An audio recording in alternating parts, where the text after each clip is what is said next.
Hello, and thank you for tuning into this episode of Animals and Ames. My name is Ron Edwards. I'm the Animal Control Supervisor here for the Ames Animal Shelter and Animal Control Program. Today our guest host is going to be Kathy Pike. She's going to show you some amazing dogs that we have available for adoption and a chinchilla that we have. So we don't get too many chinchillas in the shelter. So we figured that we would show you one of the exotics that we get here at the shelter from time to time and see if you're looking for one of those very special creatures that have very special needs. So let's see Kathy and let her introduce some dogs to us. Hi, I'm Kathy Pike with the City of Ames Animal Control. This here today I have with me is Jersey. Jersey is approximately 3 years old. She is a pit bull terrier. She's a very sweet girl. She came to us as a stray. She did have a microchip, but unfortunately the individual who it was registered to did not contact us back about getting her back. So we are looking for a new home for her now. Very, very sweet girl. As you see, she really likes her treats. She's very smart. Can you shake? Shake. Good job. Lay down. Good job. She acts like she may want to roll over. We haven't quite got there yet, but it's something that she could probably work on. Very sweet girl. She did come to us, though, very shy. It does take her a little bit to warm up to new people. When she came in, it did take us a little bit just to be able to scan her for that microchip, as to be able to do these kind of things, being able to touch her and her feel comfortable. I will say, though, she is very fond of children. That was kind of how we were able to get her to calm down and be able to check for that microchip. Was one of the staff members' daughters came in, and not in the kennel with her, but outside, and she showed a lot of interest coming to the front of the cage to see where the child went, and was just kept her eyes on and just seemed to really open up at that point. So she is definitely fond of children and seems to do very well with them. That child then did proceed to go out into the yard with them and play. She loves to run with them. She's very good around them. Not a whole lot of jumping or nipping or anything that has been seen. Just really just likes the company of kids and running around. And she definitely changed. You can definitely see from her facial expressions as well as her tail kind of what she's thinking when she's nervous. You don't see that pit bull smile, as we call it, if she is nervous or anxious around anything, or her tail. She really will tuck that up when she's nervous. But once she starts opening up, you'll see a little tail wag. You'll see that pit bull smile come about. And she's just a very happy, loving girl once she feels comfortable around her surroundings and the people that she's with. Like I said, very smart girl, very good girl. She's just hanging out here listening to all the things, but sitting very still. And she's just very sweet. So if you're interested, we did test her with cats. The cats weren't too fond to see her, but she did a good reaction, just saying, "Oh, okay," and just turned around and went to see where I was, and she'd just be like, "They didn't like me." So I think she would maybe do okay in a home with cats, as long as the cats were used to having a dog around, and as long as they could, be able to feel comfortable to get away. We haven't done a formal introduction with other dogs yet. She is a bit nervous at first when she sees them, but when she has met our director's dog, Bo, that we cat test with, she did start wagging her tail. He wagged his tail, and they seemed to be okay. But definitely if there was another dog in the home, we would want to do an introduction just to make sure that everything would be good once she would go home. So this is Jersey.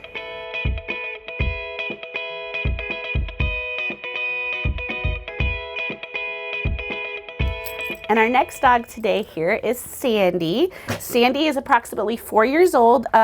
We just do that based on kind of the teeth and kind of an estimate. So she may be a little bit younger than that. She may even be older than that. She does act like she's younger than that, but based on her teeth, we would just estimate her at about 4 years of age. She came into us as a stray, so we don't know much about her other than what we've seen here. For a husky, she's pretty laid back compared to most that we have come through here, I guess I should say. We did introduce her with some cats, and she could have cared less in seeing them. They were, I think, more upset about seeing her or interested in seeing her than she was of them. So not your typical reaction you would get out of a husky, but a good one. So she'd probably do okay in a home with cats, especially those that have been around dogs before and have a way to be able to get away from the dog, and just kind of that slow introduction to kind of be okay with that type of situation. She has not been formally introduced with another dog. She seems like she would probably do okay, but anytime we have dogs, we always want to make sure that if there's a dog in the home, a proper introduction is done here first, just to see how an initial reaction would do before somebody takes them home. She's a very sweet girl. She's very goofy. When she goes outside, she's very excited to be able to go out and run. She does really enjoy her water bowl, so she gets several different allowances throughout the day of just small amounts of water, because she does like to play in it. So something to keep in mind in her home. She may not do that in the home environment, as there's a lot of other mental stimulations that she would get from being in a home versus in a kennel environment. So hopefully she would not do that in the home, but something just to think about, keeping it probably to like kitchen linoleum or whatever, and not too much, but she'd probably be a good swimmer. Do you like that? She's very treat motivated. I don't know, do you shake? Do you lay down? Hey. No? Something to work on, but sit. She does a good sit, sitting next to me, not too rambunctious. She could use a little bit of leash training, walking on leash. She does tend to pull, but a lot of that is excitement. So I think if you were able to get her out, run and play, and then take her on some, a bit of a walk, she'd have a much more better response. But she's a very sweet girl. We have volunteers that have come in and taken selfies with her. She likes the camera. She likes attention, and being petted. Oh, sorry. And being petted. I don't think she was expecting that. And treats. So this is Sandie.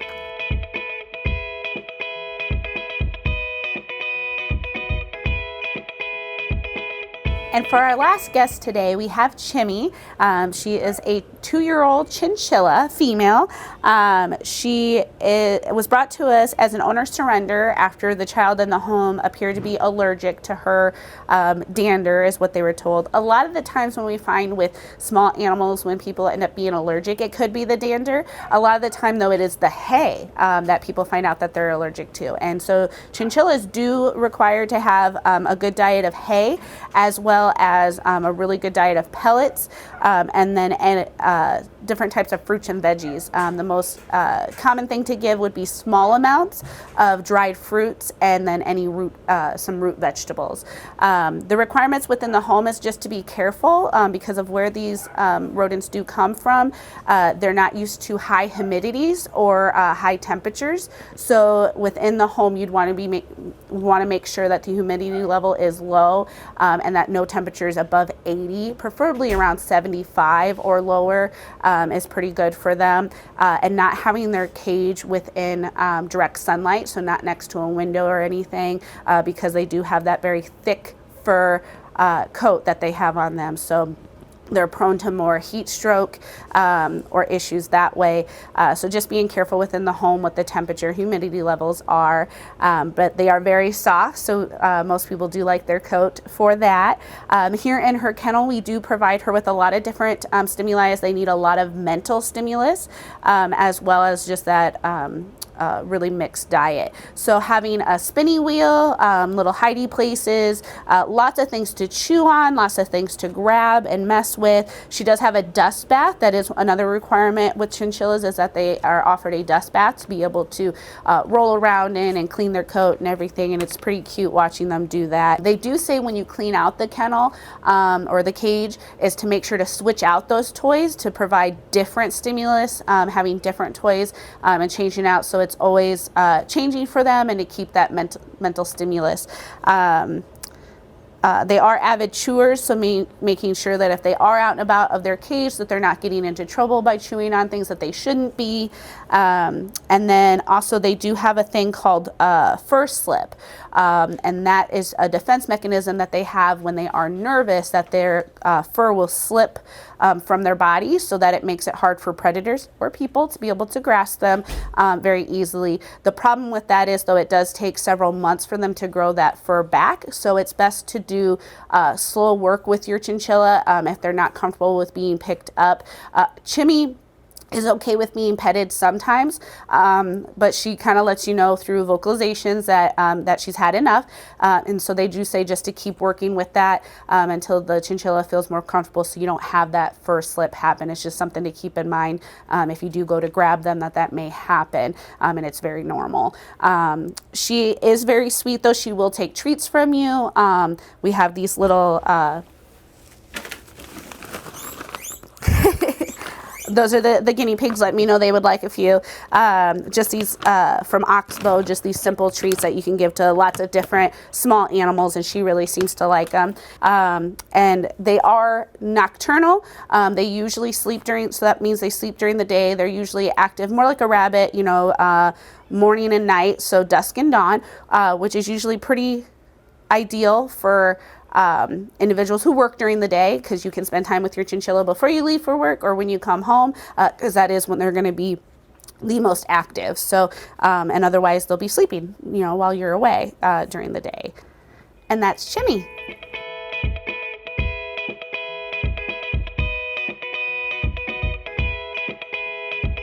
And that's our show for today. I want to thank Kathy for showing us some amazing animals available for her adoption here at the Ames Animal Shelter. Remember, that's just a sampling of what we have available for adoption. We do have some dogs that may be coming up for adoption soon if the owners are not claiming them. But keep an eye on our website at amesanimalshelter.org. That's updated every 30 minutes. So if you want to see what's available for adoption, you can always see that in real time. And see what we have available for adoption. There's lots of cats available for adoption. We've had quite a few of that case that we dealt with, where we've done several shows about the cats that were living in the vehicle. Of those 29 cats, more than half of them have already been adopted, so very proud to share that news with you. But we still have quite a few that are looking for their forever homes. Another thing that I wanted to mention today is we have our microchip clinic that is coming up on Saturday, May 20th. We have quite a few spots available for dogs and cats. So if your dog or cat does not have a microchip, it is only $10 to get them a lifetime registration. So you'll never have to pay a fee again. And it provides 100% reliable identification for your pet. So you don't have to worry about collars falling off or anything happening to a tag or anything like that wearing out. Microchips always work for the lifetime of your pet, and again, it's only $10 for that microchip. We have quite a few spots available. If you are interested, again, the clinic is on Saturday, May 20th, so it's coming up in just a few days.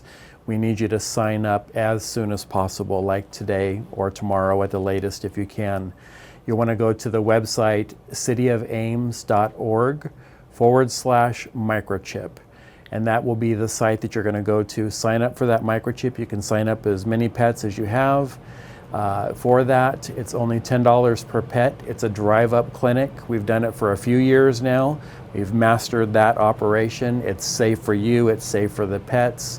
And we'll take care of them and make sure that they have that permanent identification. So please check out our website, stay in touch with our Facebook page, and thank you for watching.